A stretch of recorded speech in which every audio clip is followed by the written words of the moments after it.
इस वीडियो में हम गौतम बुद्ध की गहन शिक्षाओं का पता लगाएंगे और जानेंगे कि ऐसे समय क्यों आते हैं जब नम्रता से आगे बढ़ना और जीवन में अधिक समझदार दृष्टिकोण अपनाना महत्वपूर्ण होता है। एक बार बुद्ध अपने अनुयायियों के साथ बैठे थे, तभी एक राजा उनके पास आया और बोला, हे भगवान, जब से मैंने आपकी शिक्षाओं का पालन करना शुरू किया है, हर कोई मेरी दयालुता का फायदा उठाता है। आपका अनुसरण करने से पहले मैं वास्तव में बहुत क्रूर हुआ करता था। मैं किसी को मृत्युदंड देने में संकोच नहीं करूंगा, लेकिन अब मुझे किसी को भी दंड देने का मन नहीं करता। मुझे अब गुस्सा भी नहीं आता। मैं दयालु हो गया हूँ और सभी को दया की दृष्टि से देखता हूँ। लेकिन लोग मेरी दयालुता का फायदा उठा रहे हैं। वे अब मेन से नहीं डरते। मेरे राज्य में अपराध दर बढ़ रही है और लोग असुरक्षित महसूस करते हैं। इसके अतिरिक्त मुझे अपने शासन में अनेक समस्याओं का सामना करना पड़ रहा है। कृपया मुझे बताएं कि अब मुझे क्या करना चाहिए। ये सुनकर बुद्ध मुस्कुराए और जवाब दिया, राजा, आपके प्रश्न का उत्तर इस कहानी में निहित है। फिर बारीकी से ध्यान दें। बुद्ध ने एक कहानी सुनानी शुरू की। एक बार एक गांव के किनारे एक बड़े पेड़ के नीचे एक बिल में एक जहरीला सांप रहता था। ये सांप बिना किसी कारण के लोगों पर हमला करने के लिए बदनाम था और दुख की बात है कि इसके घातक काटने से कई लोगों की जान चली गई। सांप के कारण लोग पेड़ के पास जाने से भी घबरा रहे थे। एक दिन एक साधु गांव से गुजरा और उसने सुंदर पेड़ देखा। उन्होंने अपनी यात्रा जारी रखने से पहले आराम करने और पेड़ की छाया के नीचे ध्यान करने का फैसला किया। कुछ ग्रामीणों ने साधु को देखा तो उसे खतरनाक सांप के बारे में आगाह किया और उसे पेड़ से दूर रहने की सलाह दी। हालांकि साधु बस मुस्कुराया और ध्यान करने के लिए पेड़ के नीचे बैठ गया। जैसे ही वो वहां बैठा, सांप अपनी आत्मा से बाहर आया, गुस्से में फुफकारने लगा और बिना किसी डर के हमला करने के लिए तैयार हो गया। भिक्षु ने सांप के मामले से मुलाकात की और एक मंत्र का जाप करना शुरू कर दिया और चमत्कारिक रूप से सांप ने उसके साथ संवाद करना शुरू कर दिया। सांप ने साधु को संबोधित करते हुए कहा, अरे यार, क्या तुम्हें मेन से डर नहीं लगता? क्या तुम्हें एहसास नहीं है कि यह मेरा क्षेत्र है? तुम्हारी यहाँ घुसपैठ करने की हिम्मत कैसे हुई? भिक्षु ने करुणापूर्वक उत्तर दिया और कहा, मेरे मित्र, मुझे क्यों डरना चाहिए? मुझे किसी बात का डर नहीं है। मैं तो मौत से भी नहीं डरता, तो मैं तुमसे क्यों डरूंगा? ऐसा प्रतीत होता है कि तुम मृत्यु से डरते हो, इसलिए दूसरों को काटते हो। साधु की यह बात सुनकर सांप आश्चर्यचकित रह गया।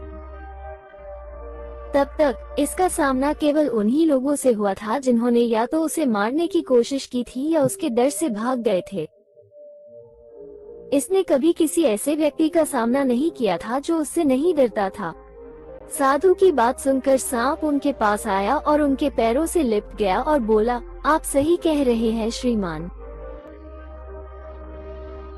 जब भी कोई मेरे करीब आता है, मुझे ऐसा लगता है जैसे वे मुझे मार डालना चाहते हैं। इसलिए खुद को बचाने के लिए मैं उन्हें काटता हूँ। अगर मैं उन्हें नहीं काटूंगा तो वे मुझे मार डालेंगे।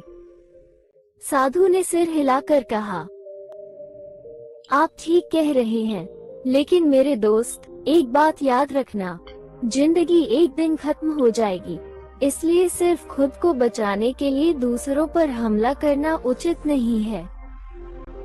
मृत्यु के इस भय को त्यागें और इसके स्थान पर सभी के प्रति प्रेम रखें।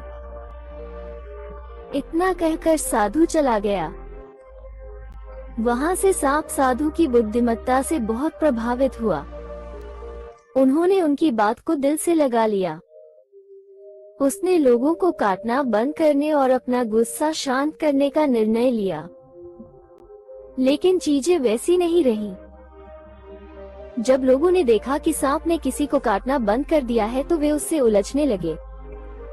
जो लोग उससे डरते थे वे अब बिना किसी डर के उसके पास आते, उसे छेड़ते, खरोचते और चोट पहुंचाते थे। नतीजतन सांप हर समय खुद को घायल और आहत पाता था। वो वास्तव में परेशान था और अपने जीवन के सबसे कठिन समय से गुजर रहा था। कुछ देर बाद साधु गांव लौट आया और उसी पेड़ के नीचे बैठ गया, लेकिन वो आश्चर्यचकित रह गए जब उन्होंने सांप को दयनीय स्थिति में पाया। साधु ने आश्चर्य से उससे पूछा कि क्या हुआ? मेरे दोस्त जिसने तुम्हें नुकसान पहुंचाया है, सांप ने उत्तर दिया। हे धन्य, आपने मुझे दयालु होने और काटना बंद करने की सलाह दी। जब से मैंने आपकी सलाह मानी, लोगों ने मुझसे डरना बंद कर दिया और इसके बजाय अब वे मुझे परेशान करते हैं। अब मेन से कोई नहीं डरता। लोग आते हैं, मुझे चोट पहुंचाते हैं और मुझे दयनीय स्थिति में छोड़ जाते हैं। ये सुनकर मेरे लिए जीवन बहुत कठिन हो गया है, भिक्षु ने उत्तर दिया।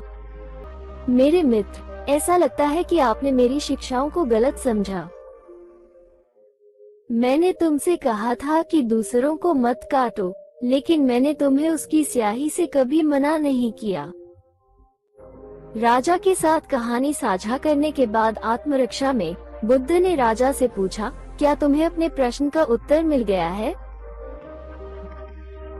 ऐसा लगता है जैसे सांप ने मेरी शिक्षाओं को गलत समझा। मैंने तुमसे तुम्हारी क्रूरता की कमी के बारे में कहा था, लेकिन मेरा आशय यह नहीं था कि तुम एक राजा के रूप में अपनी जिम्मेदारियों को त्याग दो। यदि आप अपने राज्य में व्यवस्था बनाए रखना चाहते हैं, तो आपको कानून तोड़ने वालों को दंडित करने के लिए पर्याप्त कठोर होना होगा। आपके लोगों को आपका सम्मान करना चाहिए और आपसे डरना चाहिए, अन्यथा आपके राज्य में अपराध और अराजकता फैल जाएगी। एक मजबूत नेता के बिना पड़ोसी राज्य आपके राज्य पर हमला भी कर सकते हैं। हर किसी को अनुशासन में रखने के लिए आपको बाहर से दृढ़ रहने की जरूरत है। न्याय लागू करके आप अपने राज्य में शांति और सुरक्षा सुनिश्चित करते हैं। इसलिए तुम्हें अंदर एक साधु की करुणा से, लेकिन बाहर एक राजा के अधिकार से शासन करना चाहिए। यदि हम अपने जीवन में देखें, तो पाएंगे कि दयालुता एक अद्भुत गुण है, लेकिन अत्यधिक दयालु होने से हम अपना फायदा उठाने के प्रति संवेदनशील हो सकते हैं। जब हम लोगों के प्रति बहुत दयालु या अच्छे होते हैं, तो वे हमारी दयालुता का उपयोग अपने फायदे के लिए कर सकते हैं, जिससे हमें ऐसा महसूस होता है कि हम इस्तेमाल कर रहे हैं या हमारा फायदा उठा रहे हैं। हालांकि दयालुता महत्वपूर्ण है, लेकिन खुद पर जोर देना और दूसरों को हमारी दयालुता का लाभ उठाने से रोकने के लिए सीमाएं निर्धारित करना भी उतना ही महत्वपूर्ण है। उदाहरण के लिए, यदि आप अपने कार्यालय में अत्यधिक दयालु हैं, तो आपके सहकर्मी बार बार आपसे अपने काम में मदद करने के लिए कहकर आपकी दयालुता का फायदा उठा सकते हैं। हालांकि जब मदद करने की बारी उनकी आती है, तो वे बहाने बनाना शुरू कर सकते हैं, क्योंकि उनका मानना है कि भले ही वे प्रतिक्रिया न दें, फिर भी जरूरत पड़ने पर आप उनकी सहायता करेंगे। किसी रिश्ते में यदि एक साथी हमेशा क्षमाशील और मिलनसार है, तो दूसरा साथी इस दयालुता का फायदा उठाना शुरू कर सकता है।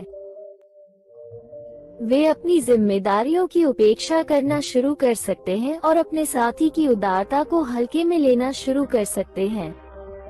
वे उनसे अपेक्षा करना शुरू कर देते हैं कि वे हमेशा एक ही तरीके से प्रतिक्रिया किए बिना समझदार और क्षमाशील रहें। इसी तरह जब आप अत्यधिक दयालु होते हैं, तो दूसरे आपकी दयालुता को कमजोरी समझ सकते हैं। इससे वे आपका अनादर कर सकते हैं और यह जानते हुए भी कि आप प्रतिक्रिया देने या अपने लिए खड़े होने की संभावना नहीं रखते हैं, आपके साथ दुर्व्यवहार भी कर सकते हैं। बुद्ध ने राजा को जो सलाह दी वो आज हम सभी के लिए प्रासंगिक है। हमारे आधुनिक युग में बुद्ध की शिक्षाओं से सीखना महत्वपूर्ण है। दयालुता का मतलब मूर्खता नहीं है। इसलिए शोषण को रोकने के लिए सीमाओं पर जोर देना और जरूरत पड़ने पर ना कहना जरूरी है। दयालुता को ताकत के साथ मिलाकर हम खुद को शोषण से बचाते हुए जीवन की चुनौतियों का प्रभावी ढंग से सामना कर सकते हैं। एक शब्द में कहें तो, जहां हर कोई हमारे अच्छे इरादों को साझा नहीं करता है,